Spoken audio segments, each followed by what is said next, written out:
2013 was a big year for Microsoft, but it didn't exactly start out that way.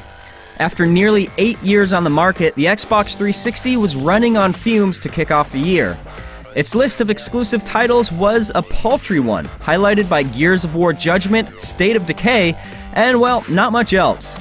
But the Xbox 360 put up a great showing this console generation, selling something on the order of 80 million consoles since it debuted in 2005. Not bad for a system so plagued by hardware issues over its first few years. But the Xbox 360 was hardly the star of Microsoft's year. No, that honor belongs to its confusingly named successor, the Xbox One. Today, we're thrilled to unveil the ultimate all-in-one home entertainment system. Introducing Xbox One. Announced on May 21st, the Xbox One was to be a revolutionary new device, a hybrid of video game console and cable set-top box that would be the center of your living room experience. At least that's what Microsoft was aiming for. But in the coming weeks and months, the Xbox One grabbed more headlines for its imposing restrictions than for its potential as an all-in-one multimedia device. First, there was the always-online requirement. You had to be connected to the internet in order for the console to function. On top of that, if you ever bought a used game or simply borrowed a disc from a friend, you would be forced to pay a fee in order to play that game on your own Xbox. And slightly less restrictive, but still a worry for those concerned about their privacy, was the fact that the Kinect would need to be plugged in at all times. All of these were part of Microsoft's grand vision for an always connected entertainment device of the future, necessary requirements for a device that would take center stage in the battle for your living room. But not everyone saw it that way. A lot of people saw these restrictions as hostile, anti-consumer practices designed to protect the interests of big corporations using thinly veiled DRM measures.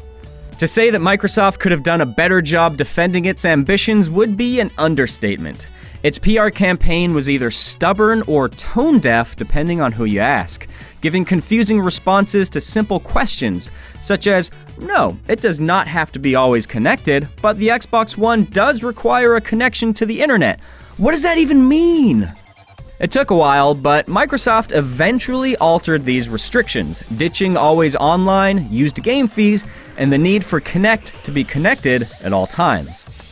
With that bumpy road behind it, Microsoft could now focus on the November release of the Xbox One.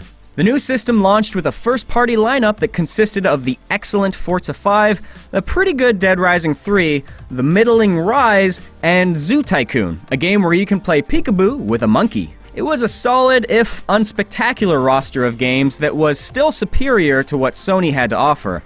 But one area where Sony clearly had the upper hand was with third-party games. Third-party launch titles like Assassin's Creed 4, Call of Duty Ghosts, and Battlefield 4, they all ran in higher resolutions on PlayStation 4 than they did on Xbox One, leading many to believe that the PS4 would be the more powerful console this generation. There may be some untapped power reservoir to the Xbox One that developers have yet to wrangle, but it's a tough blow to a company that enjoyed so much third-party success on the Xbox 360. Now that the dust has settled on the Xbox One launch, it's still hard to tell just how successful the console has been. But with over 2 million Xbox One sold, it's clear that there's plenty of interest in Microsoft's new console. The latest generation of the console wars is just getting started, and despite a rough introduction, Microsoft has positioned itself as a solid contender in this race. Upcoming exclusives like Titanfall and Quantum Break should help its chances, but it's yet to be seen whether this will be the one device in your living room that Microsoft has envisioned it would be. Come on, it was so good. Let's see it again. Let's see it again. Go to Internet Explorer. Oh, nice. Watch TV.